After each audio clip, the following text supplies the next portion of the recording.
Olá, pessoal. Sejam bem-vindos, então, à nossa disciplina de Biologia. Acho que nos conhecemos já, né? Eu sou a professora Andréia. Então, na nossa primeira aula, a gente vai ver sobre células. Então, a gente vai conhecer um pouquinho as células do nosso corpo. Então, vamos lá para o material.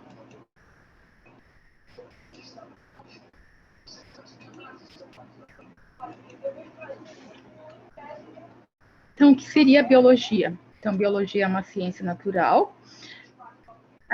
Ela estuda a vida em seus mais diversos aspectos e manifestações.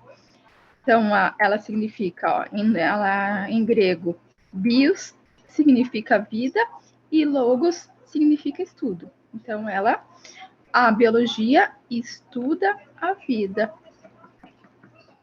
Então, é uma ciência ampla que se preocupa com o estudo e compreensão dos seres vivos na botânica, na ecologia, na fisiologia, na genética, na zoologia, na anatomia, na paleontologia.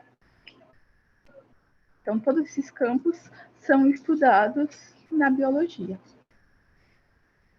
Então, no século XVII, com a descoberta do microscópio, observou-se pedaços de tecidos. Essas estruturas foram chamadas de células. Então, a célula é a unidade mínima de um organismo. Então, é a menor unidade encontrada no nosso organismo.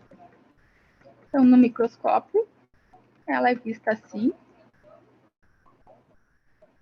Então, o que é uma célula? Uma célula, ela fazem parte de uma célula. Ela vai ter um núcleo, uma membrana e um citoplasma.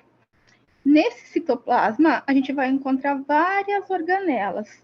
Cada uma delas vai ter uma determinada função para que essa célula funcione direito. Então, cada organela, que a gente vai conhecer todas elas depois, tem uma determinada função. Imaginem, é como se a célula fosse o nosso corpo e as organelas fossem os órgãos do nosso corpo. Então, cada órgão do nosso corpo tem uma determinada função. Então, é como fossem as organelas numa célula. A gente vai estudar tudo isso mais para frente. Então, essa descoberta levou muitos estudiosos a se interessar pelo estudo, os quais demonstraram a presença de células em todos os seres vivos. Logo, todas as plantas e todos os seres vivos possuem célula. Assim surgiu a teoria celular. Então, o que diz essa teoria celular? Todos os seres vivos são formados de célula. Então, para ser considerado ser vivo, ele tem que ser formado por células. Então, para que um organismo seja considerado um ser vivo, esse tem que apresentar certas características, como ser, em primeiro lugar, ser constituído de células, buscar energia para sobreviver, responder a estímulos no meio em que vive e se reproduzir. De acordo com o número de células, eles podem ser divididos em unicelulares ou pluricelulares. Então, esses seres vivos a gente pode classificar como unicelulares ou como pluricelulares, de acordo com o número de células.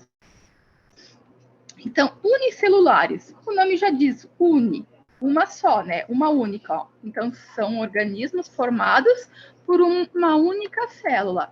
A gente tem dois exemplos aqui, ó. Bactérias, então é um tipo de ser unicelular, que apresenta apenas uma célula, e o protozoário paramécio, também é um tipo de ser unicelular, que apresenta apenas uma célula. Pluricelulares ou multicelulares, já diz o nome também, ó, são organismos formados por mais de uma célula. Então, pluricelulares são organismos formados por mais de uma célula. O nosso organismo tem mais do que 100 de trilhões de células. Então, o nosso organismo, ele apresenta mais do que 100 de trilhões de células. Então, são muitas células que existem no nosso organismo. São seres vivos unicelulares e pluricelulares. Então, unicelulares são constituídos por apenas uma célula. Pluricelulares são constituídos por várias células, com funções específicas e diversificadas. Ainda, de acordo com a organização estrutural, as células são divididas em células procariontes e células eucariontes. Então, o que seriam células procariontes? Sua principal característica é a ausência de algumas organelas. Estas células são desprovidas de mitocôndrias, complexo de Golgi, retículo endoplasmático e, sobretudo, cariomembrana, o que faz com que o DNA fique disperso no citoplasma. A este grupo pertencem seres unicelulares. Exemplo, bactérias, cianofícias, que são tipos de alga. Então, quem que tem células procariontes? Apenas os seres unicelulares. Então, apenas os seres que têm apenas uma célula. Ó. Então, são os que apresentam células procariontes. E as células eucariontes são células mais complexas que as procariontes. Possuem vários tipos de organelas. A maioria dos animais e plantas a que estamos habituados são dotados desse tipo de célula. A esse grupo pertencem os seres pluricelulares. Então, os seres que possuem mais do que uma célula possuem células eucariontes. Um exemplo, nós, os seres vivos, os seres humanos, ó. Então, quem possui células eucariontes são os seres que apresentam mais do que uma célula, são os seres que apresentam várias células, ou seja, os seres pluricelulares.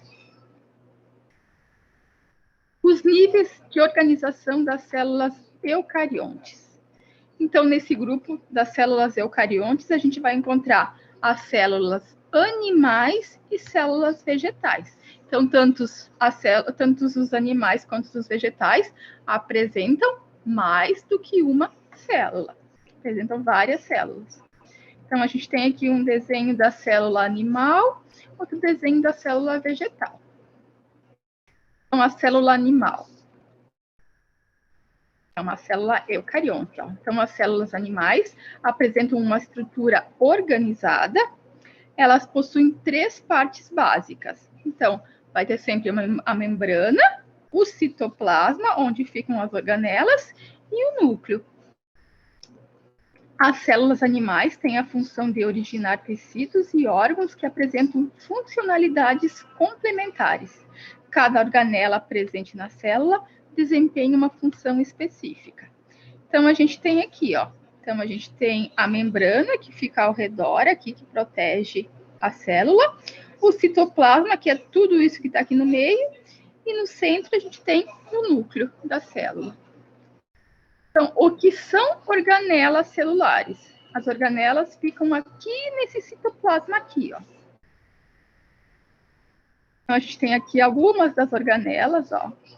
Aparelho de Golgi, lisossomo, ribossomo, retículo endoplasmático rugoso, perixossomo, retículo endoplasmático liso, mitocôndrias. Então, aqui estão algumas das organelas. Ó. Então, no interior da célula, existem as organelas celulares. Cada organela realiza uma determinada função e é essencial para o funcionamento adequado da célula. Existem várias organelas celulares. A gente destaca o centríolo, o cloroplasto, o complexo golgiense, o complexo de Golgi, que é a mesma coisa, lisossomo, mitocôndria, peroxissomo, retículo endoplasmático e ribossomo. Apesar de pequenas, as células apresentam uma variedade de estruturas e processos bioquímicos complexos que são essenciais para a manutenção da vida. Sem o desenvolvimento dessas pequenas estruturas, a vida não seria possível. Então, algumas organelas que são comuns entre as células vegetais e as células animais. Então, organelas que a gente vai encontrar tanto nas células vegetais quanto nas células animais. A gente tem o ribossomos, o retículo endoplasmático, o complexo de Golgi, mitocôndrias, a membrana plasmática e o citoplasma. Então, aqui a gente tem a célula eucariota animal e a célula eucariota vegetal. Então, tanto a célula do animal quanto a célula vegetal é uma célula eucarionte, porque elas são células, são de animais que possuem várias células. Então, a gente tem aqui quais são as organelas que são comuns nas duas células, e as que só tem na célula animal e as que só tem na célula vegetal. Então, ó, comum nas duas células, a gente tem o núcleo, o nucleolo, retículo endoplasmático rugoso, o retículo endoplasmático liso, o citoesqueleto, a membrana plasmática, o lisossomas, o complexo de Golgi, a mitocôndria, citoplasma, perixosoma e ribossomas, que só tem na célula animal o vacúola e os centríolos, e que só tem na célula vegetal o cloroplasto e a parede celular. Então, essas organelas aqui são o vacúola e o centríolo é só no animal, e o cloroplasto e a parede celular a gente só encontra na célula vegetal. Então, aqui a gente tem mais uma imagem da célula animal e da célula vegetal. Então, o que é o cloroplasto? Então, é uma organela presente nas células das plantas e outros organismos fotossintetizadores, como as algas. Então, na célula vegetal, na célula animal, a gente não encontra a organela cloroplasto. Ela possui clorofila, que é um pigmento que é responsável pela cor verde. Então, só organismos que têm cor verde que apresentam o cloroplasto. Organelas que são diferentes entre as células vegetais e animais. Então, o lisossomos e o centríolo estão presentes apenas nas células animais. Então, na célula vegetal, a gente não vai encontrar lisossomos e nem centríolo.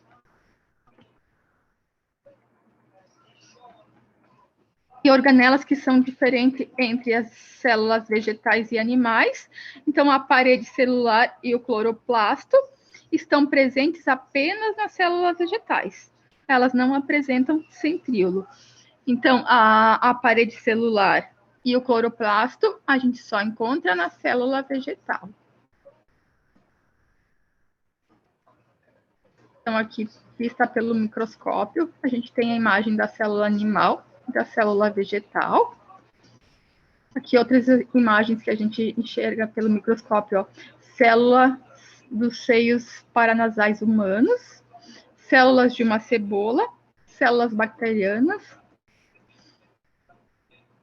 A composição química da célula, ó. Então, 15% da célula é proteínas, 7% são ácidos nucleicos, 3% são carboidratos, 2% são lipídios, 2% são sais minerais, outros é 1%, e 70% da composição da célula é água. Então, a grande maioria, a sua composição é de água. Então, a água é a substância mais abundante no corpo dos seres vivos. Uma pessoa adulta apresenta cerca de 70% de sua massa total de água. A água atua como um solvente universal. Muitos dos compostos químicos que estão dentro das células encontram-se dissolvidos em água. A água total do organismo está dividida em 2 compartilhamentos. O líquido intracelular, que corresponde a 2/3 da água total do organismo, e o líquido extracelular, que corresponde aos outros 1/3 restantes. A organização celular. Então, a célula animal se encontra nos animais e que se distingue das células vegetais. A célula eucarionte se organiza em 3 componentes fundamentais. Então, ó, a célula eucarionte,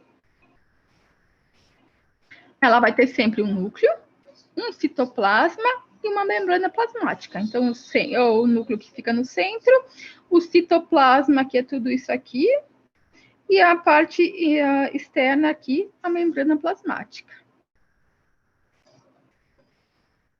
Então, o núcleo da célula. Então, é a região da célula que controla todas as suas atividades. É no núcleo da célula que encontramos o DNA, ou seja, todas as informações genéticas do ser vivo.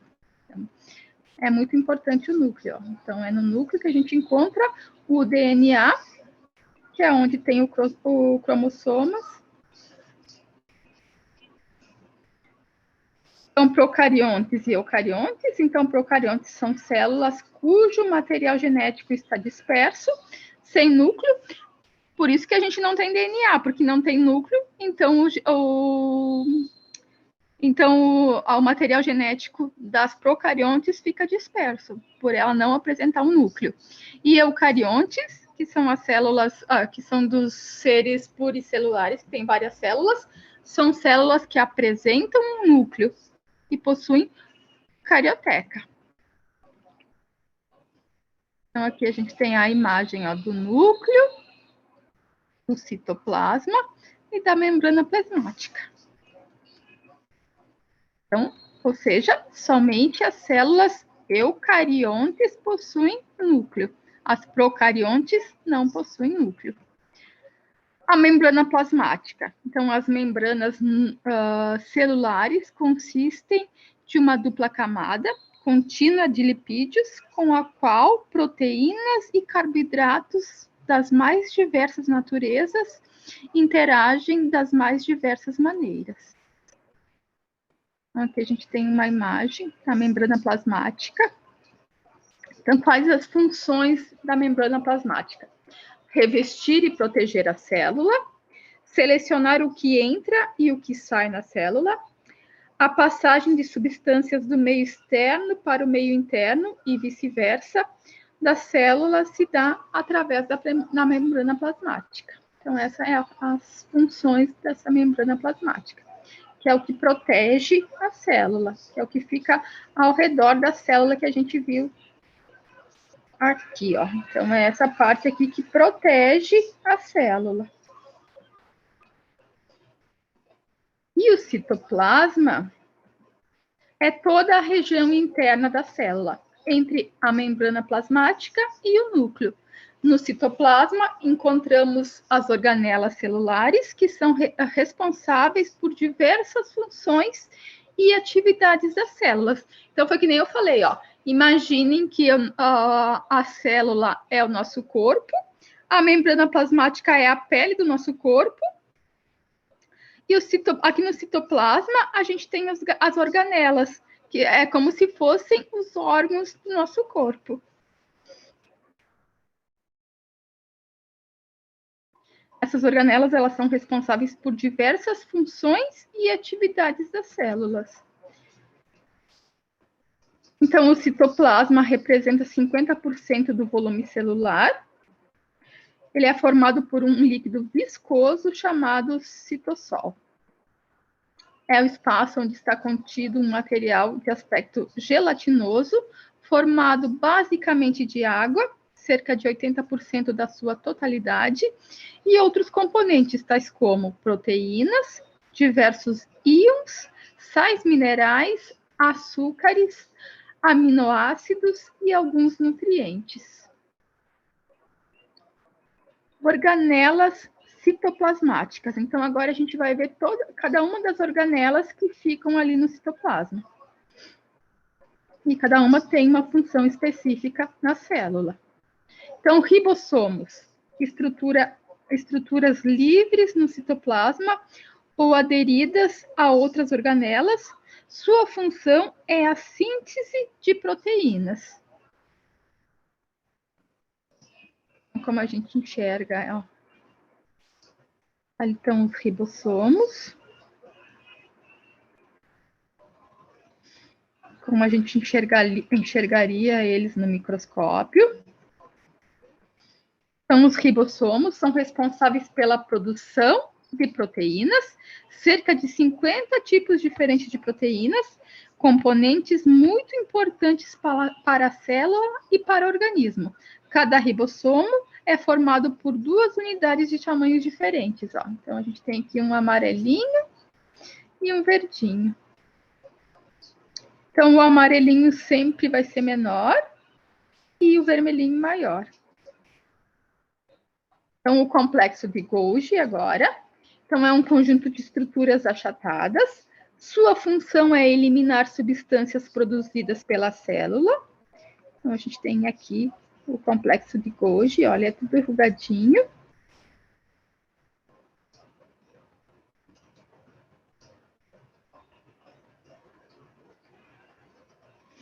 A mitocôndria, então, a função dela é realizar a respiração celular.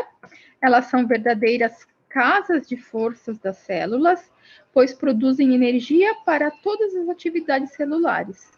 A membrana externa é lisa e a membrana interna possui inúmeras pregas, os quistas mitocondriais, no interior das organelas.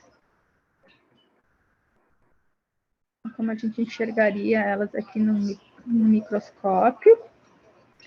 A cavidade interna das mitocôndrias é preenchida por um fluido, onde estão presentes diversas enzimas, além de DNA e RNA, e substâncias necessárias à fabricação de determinadas proteínas. Os lisossomos, enzimas digestivas. Então, a função dele é realizar a digestão celular, ou seja, uma degradação de diversos compostos que ocorre dentro da célula. São organelas membranosas, vesículas muito pequenas presentes por todo o citoplasma da célula e se relacionam com a degradação de diversos compostos.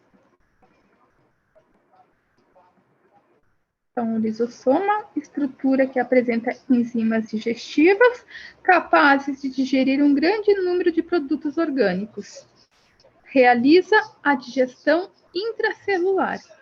É importante nos glóbulos brancos e, de modo geral, para a célula, já que digere as partes desta. Como a gente enxergaria no microscópio. A fagocitose. Então, processo utilizado pela célula para englobar partículas sólidas que lhe irão servir de alimento. A célula envolve as partículas que se unem ao lisossomo, que contém as enzimas digestivas, para que a digestão aconteça e os materiais úteis sejam aproveitados pela célula.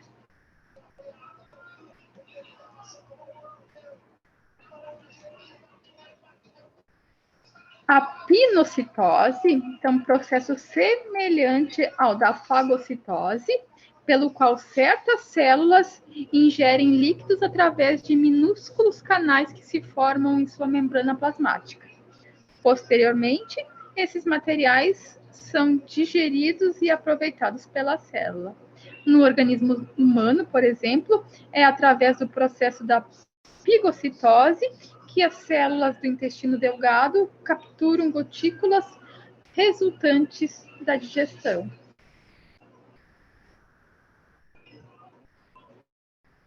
Então, fagocitose é quando as células se alimentam de partículas sólidas. E pinocitose é quando ela se alimenta de partículas líquidas. Então, essa é a única diferença entre a fagocitose e a pinocitose. O centríolo, então, é a organela responsável pela divisão celular, produção de cílios e flagelos que auxiliam na locomoção celular. O retículo endoplasmático, então existe o liso e o rugoso. Então, o reg ou rugoso possui ribossomos aderidos às membranas.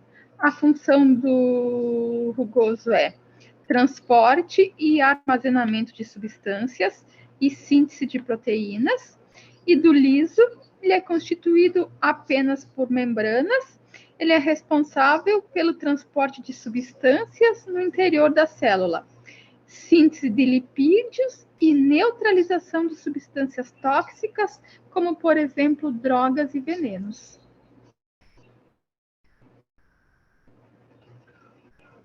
Dá para ver, ó, por que é rugoso e por que é liso.